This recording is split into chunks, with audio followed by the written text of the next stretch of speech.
पुनश्च एकदा सर्व आदर्शांना, महामातांना, महामानवांना या ठिकाणी त्रिवार अभिवादन करतो। आज त्रिविध गुण वैशाख पावन पौर्णिमा आहे। या पावन पौर्णिमेच्या निमित्ताने तुम्हा सर्वांना सर्वप्रथम हार्दिक शुभेच्छा, मंगल कामना देतो। सर्वांना नमो बुद्धाय जय भीम करतो। म्हणा नमो बुद्धाय जय भीम। हे पण घ्यायचं, इकून या तुम्ही बाजूला। तर आज श्रद्धावान शिरसाट परिवाराने जो संकल्प केला होता की या नवीन वास्तूमध्ये आम्ही गृहप्रवेश करत असताना वैशाख पौर्णिमेलाच येणार आहोत आणि चांगला दिवस त्यांनी निवडला, त्यांचं या ठिकाणी सर्वप्रथम अभिनंदन करतो। तसं पाहिलं तर दिवस आपल्यासाठी सर्व सारखे आहेत, परंतु या दिवसाचं जर आपण महत्त्व पाहिलं आपण तर या दिवसाला बौद्ध विश्वामध्ये अतिशय पवित्र असा हा दिवस मानला जातो। कारण भगवान बुद्धांच्या जीवनामध्ये 3 महत्त्वपूर्ण घटना या पौर्णिमेला घडलेल्या आहेत। आपणा सर्वांना त्या माहीत असतील, माहीत आहेत ना? नाही? पहिली घटना काय आहे? आजच्या पौर्णिमेचं महत्त्व काय आहे? वाचलेलं नाही? पुस्तक वाचत नाही तुम्ही? भगवान बुद्धांचा जन्म झालेला आहे आज, माहिती आहे? जसं बाबासाहेबांची आपण जयंती साजरी करतो, 2 महिने त्याची वाट पाहतो, आज भगवान बुद्धांचा जन्म झालेला आहे। तर आपण हा दिवस मोठ्या आनंदाने आणि उत्साहाने साजरा केला पाहिजे। त्याचप्रमाणे भगवान बुद्धांना आज ज्ञान प्राप्त झालेलं आहे, बरोबर? ते बोधिवृक्षाच्या खाली ज्ञानप्राप्तीसाठी अधिष्ठान करून बसलेले असताना आजच्या दिवशी त्यांना बोधगया या ठिकाणी बुद्धत्व प्राप्त झालेलं आहे। सिद्धार्थ गौतमाचा जन्म हा लुंबिनीला झालेला आहे आणि त्यानंतर ते ज्यावेळेला तपश्चर्या करून आज सम्यक संबोधी प्राप्त करतात त्यानंतर त्यांना बुद्ध म्हणतात। बुद्ध हे त्यांचं नाव आहे का? नाही, मग काय? सिद्धार्थ गौतम आहे। बुद्धत्व काय आहे की त्यांनी जे ज्ञान प्राप्त केलं त्याला बोधी असं म्हणतात, संबोधी असं म्हणतात आणि म्हणून संबोधी प्राप्त केल्यानंतर त्यांना भगवान बुद्ध म्हणून लोक ओळखू लागले, बरोबर? त्यानंतर भगवंताचं महापरिनिर्वाण हे आजच्या दिवशी झालेलं आहे। महापरिनिर्वाण म्हणजे काय? हां, त्यांनी आजच्या दिवशी त्यांचं शरीर त्यागलेलं आहे वयाच्या 80व्या वर्षी। हे तुमच्यासाठी फार महत्त्वाचं आहे, लक्षात ठेवा। आपण ज्या धम्माचे पायिक आहोत, आज पूजा केली, बसा म्हणून बसले, हात जोडले म्हणून हात जोडले, पूजा झाली, संपला, असं नाही। आपण ज्या धम्माचे पायिक आहोत, अनुयायी आहोत, आपल्याला या सगळ्या गोष्टीचा अभ्यास असला पाहिजे, ठीक आहे? तर अशा रीतीने या 3 घटना घडलेल्या आहेत। सांगा पटकन, कुठली घटना पहिली? सिद्धार्थ गौतमाचा जन्म, ठीक आहे। कुठे झाला जन्म त्यांचा? लुंबिनीला, ठीक आहे। कोणाच्या पोटी झाला? आईवडिलांचं नाव काय? राजा शुद्धोधन आणि राणी महामाया, बरोबर? हे लक्षात राहू द्या, ठीक आहे। त्यानंतर आजच्या दिवशी या 3 घटना घडलेल्या असताना आणखी काही घटना विशेष घडलेल्या आहेत। त्यातील पहिली अशी घटना आहे की माता यशोधरेशी सिद्धार्थ गौतमाचा विवाह झालेला आहे। तोही दिवस हा आजचाच आहे। ज्या बोधिवृक्षाखाली सिद्धार्थ गौतमाने ज्ञान प्राप्त केलं त्या बोधिवृक्षाचा जन्मसुद्धा हा आजच झालेला आहे। त्यानंतर भगवान बुद्धांचा जो आवडता घोडा होता, ज्याचं नाव कंथक होतं, त्याचासुद्धा जन्म हा आजचाच आहे। अशा अनेक वेगवेगळ्या घटनासुद्धा योगायोगाने आज घडलेल्या आहेत आणि म्हणून आजच्या दिवसाचं महत्त्व हे विशेष आहे आणि म्हणून आजच्या दिवशी लोक पौर्णिमा मोठ्या उत्साहात साजरी करतात। कशी करतात पौर्णिमा साजरी? सकाळी लवकर उठतात, विहारात जातात, सामूहिक ध्यान साधना करतात, अष्टशील ग्रहण करतात। आता आपण काय घेतलेलं आहे? त्रिसरण पंचशील घेतलेलं आहे आपण। अष्टशील घेणे म्हणजे काय की आणखी 3 नियम पाळायचे असतात। त्या 3 नियमांमध्ये संध्याकाळी आज भोजन करायचं नसतं, पण आज तुम्हाला या परिवाराकडून भोजन आहे, तुम्ही करा। पण पुढच्या वेळेस लक्षात ठेवा, वैशाख पौर्णिमेला काय करायचं आहे? आपण उपोषित करायचं आहे। काय करायचं आहे? उपोषित करायचं आहे। सकाळी 6:30 वाजता आपल्या घरामध्ये अशा रीतीने पूजा मांडायची पौर्णिमेच्या दिवशी। जरी आपल्या आसपास विहार नसेल, आपण विहारापासून दूर असो, आपल्या घरात विहार मांडा. बाकीच्या लोकांकडे आपापल्या पूजास्थान असतात, आपण आपल्या घरामध्ये अशा 5 फुटाच्या वरती आपण जिथे बसतो त्यांच्या वरती त्यांचं स्थान असलं पाहिजेत आणि अशा रीतीने पूजा मांडली पाहिजेत. हे सगळं आपलं लक्ष असलं पाहिजेत की कशा रीतीने पूजा मांडलेली आहे, पूजेला काय लागतं, पुष्प, धूप, अगरबत्ती, अशा रीतीने पुष्पपूजा करून, धूप पूजा करून, सुगंधमय पूजा करून, पांढरे शुभ्र वस्त्र परिधान करून आपण सकाळी 6:30 वाजता किंवा 6 वाजता अष्टशील ग्रहण केलं पाहिजेत. भगवान बुद्धांच्या समोर आपण ती प्रतिज्ञा म्हणली पाहिजेत की 8 शिलाचं आम्ही दिवसभरामध्ये पालन करू. यामध्ये काय नियम आहेत बरं? तर नियम असा आहे पहिला की मी जीव हिंसा करणार नाही. काय करणार नाही? जीव हिंसा करणार नाही. आपण म्हणतो ना, पानातिपाता म्हणा वेरमणी सिक्खापदम समादियामी. याचा अर्थ काय होतो की आम्ही जीव हिंसा करणार नाही. मग जीव हिंसा कशी केली जाते? तर जीव हिंसा ही 3 प्रकारे केली जाते. शरीराने केली जाते. हिंसा करायची म्हटलं, कोणाला मारायचं म्हटल्यावर आपण काय करतो? हाताचा वापर करतो ना. लहान मुलं जास्त मार खातात आईवडिलांचा, नाही ऐकलं की आईवडील फटके देतात. म्हणजे हिंसा आपल्या हातून होत राहते. परंतु भगवान बुद्ध काय म्हणतात? हिंसा करू नका. शरीराने मनुष्य हिंसा करतो. करतो का नाही? हो की नाही? का असं तुम्ही मारतच नाही मुलांना? पती पत्नीला मारतात. शेजाऱ्यांमध्ये भांडणं झाले तर आता तशी परिस्थिती नाही, पण मनुष्याला क्रोध आला तर मनुष्य नातं पाहत नाही. पाहतो का नातं? की माझ्या कुटुंबातले लोक आहेत, भाऊ भावाला मारतो. आजकाल तर मुलंसुद्धा आईवडिलांना मारतात. अशी विपरीत परिस्थिती समाजामध्ये निर्माण झालेली आहे. दुःखदायक आहे. मग भगवान बुद्ध काय म्हणतात की हिंसा करू नका. शरीराने हिंसा करायची नाही. शरीराने हिंसा नाही करायची. एवढंच नाही तर भगवंत म्हणतात वाणीने सुद्धा हिंसा करू नका. आपण जे बोलतो ना, वाणीने सुद्धा हिंसा होते. जसं आपण शरीराने एखाद्याला इजा केली तर काही दिवसाने त्या व्यक्तीचा शरीराचा जो घाव आहे तो भरून निघतो. परंतु जर वाणीने जर आपण बोललो एखाद्या व्यक्तीला तर तो राग किती दिवस साठवून ठेवतात लोक, माहिती आहे तुम्हाला? एखाद्याचा अपमान कोणी केला तर आयुष्यभर त्याचा बदला ते मनामध्ये ठेवतात. त्या व्यक्तीला वर्षानुवर्षे आठवण ठेवतात का नाही? म्हणून आपण कोणाचा अपमान करू नये, कोणाला वाईट बोलू नये, व्यर्थ बडबड करू नये, चाडी करू नये, चुगली करू नये, कोणाला कठोर बोलू नये. बोलताना कसं बोलावं? शांतपणे बोलावं, स्थिर बोलावं, जे सत्य आहे तेच बोलावं, जे माहीत असेल ते माहीत आहे असं सांगावं, जे माहीत नसेल ते माहीत नाही असं सांगावं. परंतु त्यामध्ये मीठ मिरची मसाला लावून बोलू नये. आणि महिलांना जास्त सवय असते, कोणी उपस्थित नसलं की त्यांच्याबद्दल जास्त बोलतात. भगवंत म्हणतात प्रशंसा करणं एखाद्याची प्रशंसा करणं चांगलं आहे, पण काही लोक हे दुसऱ्याचे दोष न विचारता सांगत असतात, न विचारता त्याचे दोष सांगतात. परंतु आपण न विचारता एखाद्याचे चांगले गुण सांगितले पाहिजेत, सद्गुण सांगितले पाहिजेत. म्हणून आपण काय करायचं आहे? वाणीने सुद्धा काय करायचं आहे?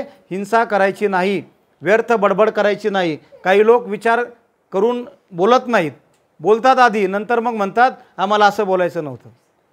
मग सारवासारव होते आणि म्हणून घरात भांडण झगडा होतो का नाही? भांडणाला कारण काय? आणि मग म्हणतात आपण चांगल्या घरात आलो, शांतता नाही. कुठून शांतता येईल? घरामध्ये 2 पती पत्नी आहेत, एक शब्द वाढला का दुसरा वाढला का तिसरा, भांडण व्हायला काय लागतं? शब्दाने शब्द वाढतो आणि मग त्याचा भांडणात रूपांतर होतं. म्हणून भगवंत म्हणतात की आपण संयमित राहिलं पाहिजेत. कसं राहिलं पाहिजेत? आपलं शरीरावर नियंत्रण राहिलं पाहिजेत, आपलं वाणीवर नियंत्रण राहिलं पाहिजे. तेवढंच नाही तर भगवंत म्हणतात आपलं मनावर सुद्धा नियंत्रण असलं पाहिजे. मनामध्ये सुद्धा द्वेष आला नाही पाहिजेत. भांडण कुठून निर्माण होतं माहिती का? आपण शरीराने हिंसा करतो, आपल्याला दिसते, पण ज्याची सुरुवात कुठून होते? मनातून होते. बघा, एखाद्या व्यक्तीला आपलं म्हणणं आपण सांगितलं आणि त्याला नाही पटलं तर लगेच आपण त्याचा द्वेष चालू करतो. द्वेष मनामधून आपण चालू करतो. एखादी व्यक्ती ज्यासोबत आपलं पटत नाही ती व्यक्ती आपल्या समोर आली तर आपलं तोंड आपोआप, तोंडाचे हावभाव बदलतात, चेहऱ्याचे हावभाव बदलतात, आपण त्यांच्यापासून लांब होतो. म्हणजे काय होतं? आपण मनातून द्वेष करतो. आणि बऱ्याचदा असं होतं की लोकांना दुसऱ्यांची प्रगती पाहून पण त्रास होतो का नाही? दुसऱ्याने गाडी घेतली की त्रास होतो, घर घेतलं की त्रास होतो, महिलांनी कोणी सोनं घेतलं दुसऱ्या महिलांनी की त्रास होतो. वास्तविक पाहता आपण एकमेकांपासून काय घेतलं पाहिजेत? प्रेरणा घेतली पाहिजेत की त्यांची प्रगती झाली तर आपलीही प्रगती हो, त्यांच्या प्रगतीसारखी आपली प्रगती हो, असा आपण विचार केला पाहिजेत. ना की दुसऱ्याच्या प्रगतीपासून आपल्याला त्रास झाला नाही पाहिजेत. पण आपण जर मनामध्ये द्वेष भावना ठेवली तर आपल्याला असाच विचार करायची सवय लागेल. म्हणून भगवंत म्हणतात की मनातून, वाणीतून आणि शरीरातून अशा कुठल्याही प्रकारची हिंसा करायची नाही. आतापर्यंत तुम्हाला काय माहीत असेल? फक्त हिंसा करायची नाही. पण मी तुम्हाला एवढं स्पष्टीकरण का समजून सांगतोय की पौर्णिमेच्या दिवशी आपल्याला शरीराने, मनाने आणि वाणीने हिंसा करायची नाही. राहील लक्षात? आता इथून पुढे लक्षात राहील, कमीत कमी पौर्णिमेच्या दिवशी. नाही तर तुम्ही म्हणसान दुसऱ्या दिवशी भांडण करायचं का? मग आता एक दिवस तर सवय करा, पती पत्नीने घरात भांडण होणार नाही, आणि भांडण नाही झालं तर घरात शांतता राहील. शांतता राहिलं म्हणजे त्याला आपण सुख असं म्हणतो. सुख तरी काय आहे? धम्मपालन केल्यावर सगळ्यांचं भलं होईल. दोघंही पती पत्नीने हा नियम पाळायचा आहे, एकाच माणसासाठी हा नियम नाही, लक्षात ठेवा. ठीक आहे, असो. दुसरं शील आहे. आता दुसरं शील काय आहे सांगा तुम्ही? आता काय शील आहे आपलं दुसरं? पानातिपाता वेरमणी झालं. दुसरं शील काय? हा, अदिन्न दाना. काय आहे? अदिन्न दाना वेरमणी सिक्खापदम समादियामी. याचा अर्थ असा होतो की मी चोरी करणार नाही. आता चोरी कशी केली जाते? जय भीम साहेब, जय भीम. चोरी कशी केली जाते? शरीराने मनुष्य चोरी करतो, बरोबर. परंतु भगवंत म्हणतात केवळ शरीरानेच नाही तर जो चोरी करतो त्या चोरीमध्ये सुद्धा आपण सहभागी व्हायचं नाही. म्हणजे चोरी तर आपण करायचीच नाही, पण जो कोणी चोरी करत असेल त्यामध्ये आपण सहभागी व्हायचं नाही. एवढंच नाही, चोरी करायला प्रोत्साहन पण द्यायचं नाही. नाहीतर तू चोरी कर बाबा, मी बघतो, मी लक्ष ठेवतो, आणि मग आपली 50-50 असं नाही. मग त्याने पापकर्म केलं आणि आपणही त्याच्यात काय झालो? सहभागी झालो. बरोबर आहे का नाही? गुन्हा केला तर सहआरोपी पकडतात का नाही? म्हणून आपण चोरी करायची नाही. भगवंतांनी हा नियम असा सांगितलेला आहे की 3 प्रकारे शील पालन केलं पाहिजेत. आणि मग तिसरं शील आहे ब्रह्मचर्याचं पालन करायचं आहे. तिसरं शील काय आहे?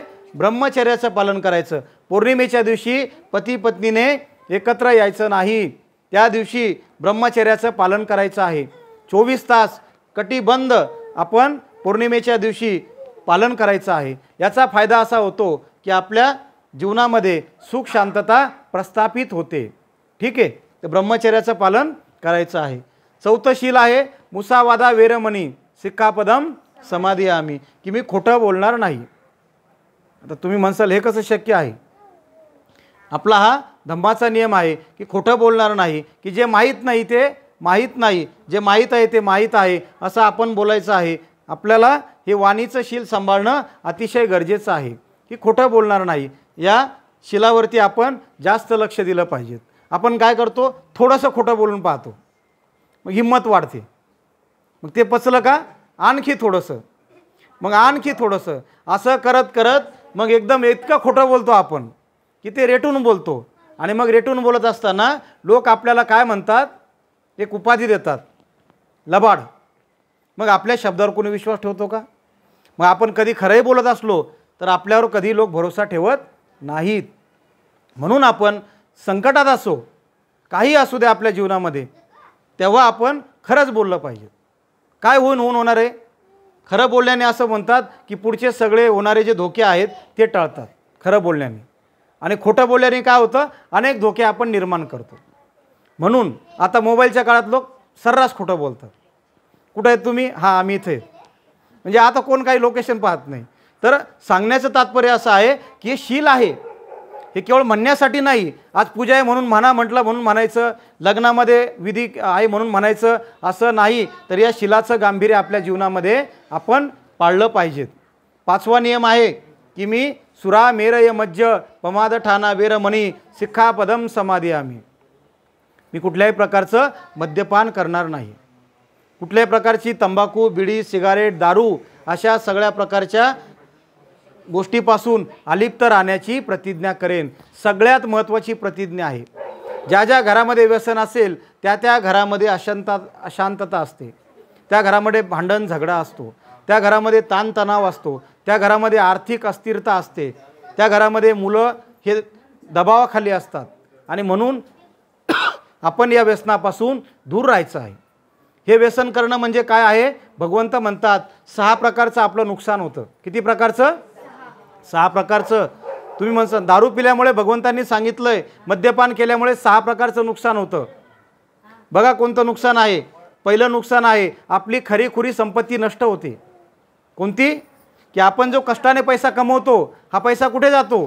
तो अर्धा व्यसनात जातो आणि अर्धा सांसारिक प्रपंचात लागतो. म्हणजे त्या व्यक्तीच्या सांसारिक जबाबदाऱ्या पूर्ण होत नाही. खरीखुरी संपत्ती काय होते? भगवंत म्हणतात नष्ट होते. त्या व्यक्तीचं शील भ्रष्ट होतं. त्या व्यक्तीवर कोणी विश्वास ठेवत नाही. जसं खोटं बोलल्याने व्यक्तीला लबाड म्हणतात तसं दारू पिल्याने लोक चांगलं म्हणतील का? भले तोंडावर नाही म्हणत पण महागारी काय म्हणतात? कारण त्याला मद्यपान करणाऱ्या व्यक्तीला कुणी चांगलं म्हणत नाही. शरीराची हानी होते. हे जे शरीर आहे आपलं, आपण मनुष्य आहोत. आपल्याला साधा हवा पालट जर झाली आपली तर आपल्याला त्रास होतो. एवढं अल्कोहोल जर शरीरात टाकलं आपण तर आपल्याला खूप त्रास होतो. आजारपणाला वेगवेगळ्या बळी पडावं लागतं. आणि मग अशा वेळेला कधी कधी असं होतं खूप सुखाचे दिवस येतात आणि तो व्यक्ती कधी कधी त्या परिवारातून निघून जातो. म्हणून आजाराला निमंत्रण देण्याचं कारण काय आहे? मद्यपान आहे. भांडणं होतात, कटकट्या होतात, रोग वेगवेगळ्या प्रकारचे रोग शरीराला होतात. अशा प्रकारे त्या व्यक्तीची कार्यक्षमता घटते. तो व्यक्ती शारीरिक कष्ट करू शकत नाही. अशा प्रकारे भगवंतांनी सांगितलेलं आहे की हे मद्यपान केल्यामुळे नुकसान होत आहे. आता फायदे कोण आहे? कोण सांगेल फायदे त्याचे? फायदा तर काहीच नाही. मग फायदा जर नसेल तर लोक का मद्यपान करतात? म्हणून आपल्याला बौद्ध अनुयायी म्हणून आपण काय करायचं आहे? या पंचशिलाच्या 5व्या शिलाचं काटेकोरपणे पालन करायचं आहे. 5 शिला मी तुम्हाला हे डीपमध्ये सांगितलेत की ते यासाठी की हे गृहस्थी माणसासाठी लाभदायक आहेत. यावरच आपलं सुख अवलंबून आहे. ठीक आहे. आता 6वं शील काय आहे? पौर्णिमेच्या दिवशी आपण 12 वाजेच्या आत भोजन करायचं आहे. शुद्ध सात्विक आहार घ्यायचा आहे. पौर्णिमेच्या दिवशी काय करायचं? मांसाहार